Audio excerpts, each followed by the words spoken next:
Hi, I'm Mark Gibbs with The Great Outdoors, and thanks for joining us. If you've caught any of our previous segments, we covered talking about fall vegetables and starting seed a few weeks ago, and now we're going to catch up to the phase where we've got our seedlings ready to go, and we're planting into Vegepods. So these Vegepods are really awesome. We've been promoting these for about the past year, and this is a really awesome system because the Vegepod does come with a cover for it. It's got a reservoir, and even the cover has a small sprinkler in it. So the Vegepod has a false base in it, which gives you a reservoir, and this false base is basically these nice pods here, and you can see how it's got the feet. So when you're watering, that water is going to run down through this surface, down underneath that grate. So if you use some expanded shale or something down in those lower pockets, and then when you add your soil, when you're watering, it's going to have a chance for that shale or clay pebbles to let that water evaporate back up through that soil medium, and it's going to help keep it a little more moist for a longer period of time, so you may not have to water as often. If you have runoff issues, say you're on a balcony or a terrace somewhere where you're not allowed to have runoff, this gets rid of that problem. They also come with stands, and they also come in single cell, double cell. This is a double cell size we're working with today, and then you can expand those. So if you just want to get your feet wet, you could always start with the single cell and work your way up from there. You can leave them at ground level. The stands are just for portability purposes. They do have wheels, so you can move them around, or if you've got bending and kneeling issues, you can get them up to a height where they're easy to work with. So think about this as a raised bed situation.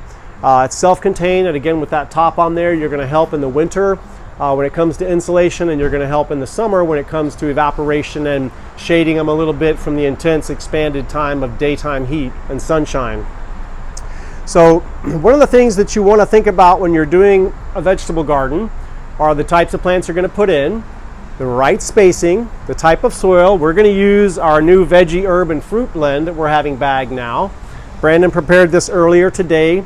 You want your soil base to be fluffy, so if you're doing a raised bed garden and you've already run a cycle through it, you're going to want to bring up that soil nutrition, and you want to make sure that tilth is really, really light. We're going to use the Happy Frog Fruit and Flower today for our vegetable-based fertilizer. This has beneficial mycorrhiza, and the cool thing with those microbes are they're going to get that fertilizer in the soil as they're melting to the root system. As the root system expands, the microbes are going to go with it. So you're getting this symbiosis down there. It's really going to give you a happy, healthy plant, and this higher middle number is what's going to bring up that root growth and also your crop production. So think about making sure you get your amendments in there when you're planting, or if you can put them in before you've planted, and then you know you're starting at a fertilized medium, that's great.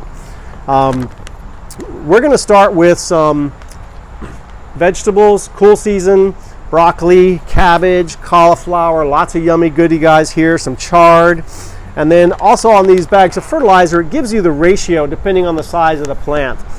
This is basically a mature size scale they're giving you here. You're not going to buy a vegetable at a 2-foot height or something, but you want to plan for how big it's going to be down the road so you know how much fertilizer to add. The other thing you're going to want to pay attention to is your crops are going to get to a certain peak where you'll see them starting to stand still. That could be weather related, but it could be nutrition. These fertilizers will go for about 60 days, so you'll want to also be aware of when it's sort of peaking and be able to start your next cycle of fertilizer. If you like to use liquid fertilizers, we can show you some options here in the store. If you're just needing to amend your soil and bring up with some compost or things like that, we can show you other amendments to use there. But definitely that soil nutrition is really important. You know, a healthy soil is going to give you happy plants. You're going to be disease resistant and produce a lot better. So we also want to talk about bringing annuals in. We're going to throw in some nasturtiums this time. The nasturtiums are great because you can eat the flowers, so we're sort of doubling up. We want flowers nearby or in the beds to bring in those pollinators. This gets you a better crop production. So we're going to have these along the edges. You can use alyssum, you can use lobelia, you can use calendulas, any good winter snapdragons, winter flowering plants that are going to take the cold are just going to add a little pop, but we got to tease in the pollinators for us. So we're going to add those in a second when we get going here. Another little thing I've done is I just make a little, a cheapy sort of spacer here. And this is done at a 10-inch end-to-end with this bamboo stake. And this is a 5-inch offset here, or 10 inches end-to-end. This is just my little template so I get my spacing right. Spacing is very important because we think, oh, I want a heavier, I want more, I want more. Well, when you crowd the plant material in there, you're actually causing more competition for sun, fertilizer, water, all those things, which is going to bring down your productivity and not give you the biggest plant possible. So don't cheat yourself on that space by thinking you can put in more. It's better to have fewer and add if you need to than have it too close together and then have that over competition. You'll probably have disease issues, you'll have insect issues. So be generous on the spacing. You're going to be happier with the production, and it's also going to be easier to maintain. So on this veggie pod, we're going to come in 5 inches from the sides. Again, you think, well, if I put it right against the side, I'll get more plants in there. Well, we've also cut off the area for this root to expand. So we want to make sure that we give him a good 5 inches side to side here. So this is my 5-inch point. That's my center of my 5 inches. And then I've got my end to end, which is going to be 10 inches. So I'm going to stick my next little plant at 10 inches here. Now there are 2 schools of thought on spacing. You can space everything straight in a line here, so I could come in with another plant 10 inches off right there. Or you can triangulate your planting and do a stagger row. And I've still got my 10 inches between plants, perfectly 10, but I've offset them a little bit. I like doing the offset also for sunlight and water needs, and also getting access when it comes to maintaining the bed. So we've got a really nice loose tilth here. If you're working in a bed, try to start at the back and work your way out, whether it's against a fence line or whether it's a narrow long bed or a square bed. Start in the center, work your way out. If you've compacted an area, it's very important to turn that back over and get it nice and loose and fluffy. That allows those amendments to be very, very stable and allows that root system plenty of room to spread without having to fight to move. You'll see a tremendous turnaround in your plants when you've got a really loose tilth and that fertilizer being able to reach everywhere. You don't want to compact it and isolate that root system and isolate that fertilizer. So the cool thing with the broccoli, cabbage, cauliflower, Brussels sprouts, you can plant these guys very deep. I'm going to take off these actually bottom 2 leaves. I'm going to take those bottom 2 leaves off and plant it right up here at this 3rd leaf set. When we get that long neck down into the soil, it's going to give it some roots off that top part that are going to anchor it a little bit, those adventitious roots, but it's also going to get this guy down where it's a little bit cooler. When our heat starts to kick back in, we're having a taste of a little cool right now, but that heat's going to come around again.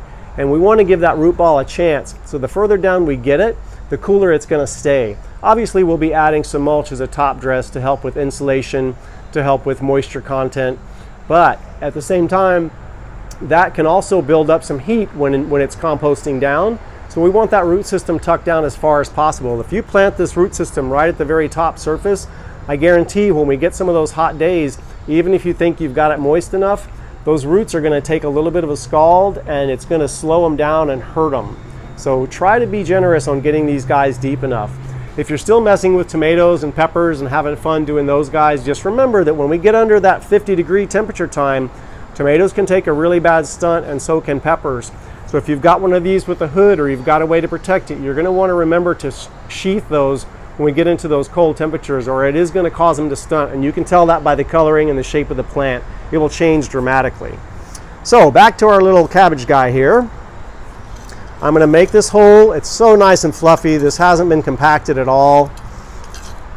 And I've taken a measuring cup and I've done handfuls of fertilizers in my hand and put them into a measuring cup depending on the size of the granules. So I know 2 fistfuls for me is about a 1/4 cup. On the bag here it gives directions that if you're going to have a 1 to 2 inch plant, you want about a 1/4 cup. So I'm going to put about a 1/4 cup in. My first fistful I'm going to put down at the very bottom of this hole, and I'm going to sprinkle it all around the sides, and then I'm just going to tickle it in. I just want to get it spread out. When I take this little guy out, I'm just barely going to tap the sides, turn it upside down, and you can see it's nice and loose already. Tickle it a little bit. It's already pretty nice and loose. So when I put it in the hole initially, I'm going to put it in the hole. I know I'm already deep enough. I'm going to get up to this first leaf set with my soil. I'm going to give it a little twist just to get those roots down below to start binding and moving. And now, as you see here, I'm literally just going to scoop this soil back in, nice and gentle. I'm going to go up all the way around that trunk. And then how this is going to tighten up is when I go to water it. I'm not going to come in here and cramp all that down. It's just as easy to come and water this, and when you find the natural air spaces that open up and those pores that open up, you can come in and add a little bit more soil into that area. But to come in and compact it all now and crush it all down, you're just really choking everything off, and you're going to have water that ponds instead of filters all the way through. That when it filters all the way through, we know we're getting all of that root surface. If we see it ponding somewhere, you're going to have a wetter pocket and a dry pocket somewhere else. So just be very, very gentle when you're doing that planting. So I'm going to do this next row here, and we're going to do the same thing on this guy. This guy, we've got a little broccoli going in.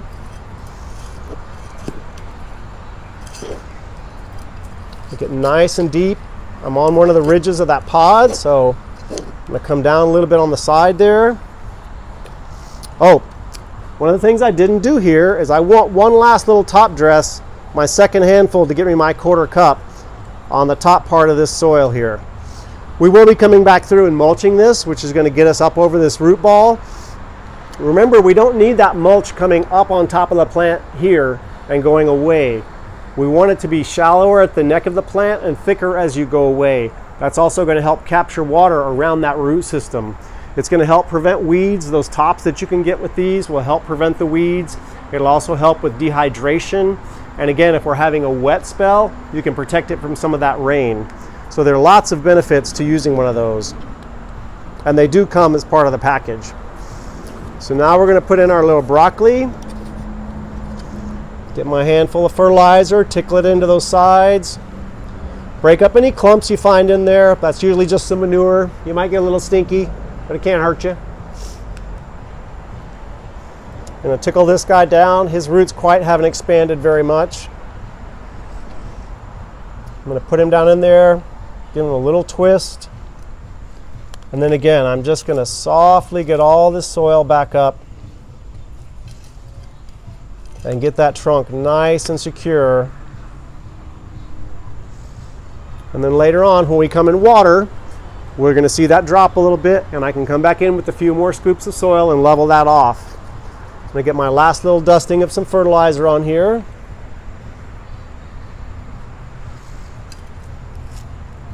And sprinkle around a little bit more soil to protect that a little bit.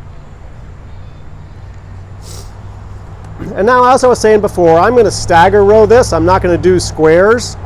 I could come off at 10 inches and just do squares all the way through. But I like to do a stagger row for sunlight and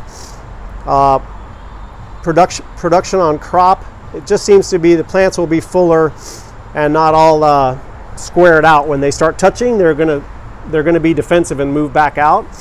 This way, you've got a good gap of your 10 inches between all those crowns. The soil's so light, I feel like I'm cheating using the scoop. I could probably just do this with my hands, but I'm using the scoop just to get a little bit lower. Oh, the other cool thing about soil, we mentioned this a while ago, is you can tell when your soil is really fresh. You're going to like the smell of it. If you've got a soil that's getting an acrid smell to it, you might want to check your drainage. You might want to check the porosity of the soil, because that's telling you that something's not right. So use your common sense there. Use your fifth sense, and if it doesn't smell right, come in and talk with us. We'll see if we can help you find something to get that cleared up. So again, a little bit of a tickle.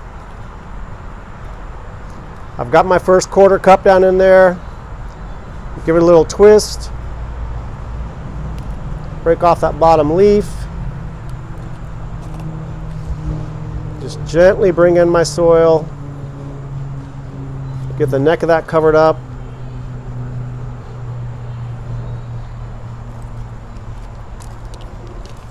Sprinkle a little bit more soil on top of that fertilizer. And boom. Now please stay tuned. We're going to be planting out the rest of this. We're also going to do some follow-ups. We're going to check on these guys down the road, see if we detect any issues, give you some ideas on how they're looking, what we can do to help them do better. And again, if you're looking for suggestions on what to buy, what amendments you need, anything like that to get your vegetable garden going for the fall, this is a great time to do it, and we'd love to help you out. Please come on in and talk to us.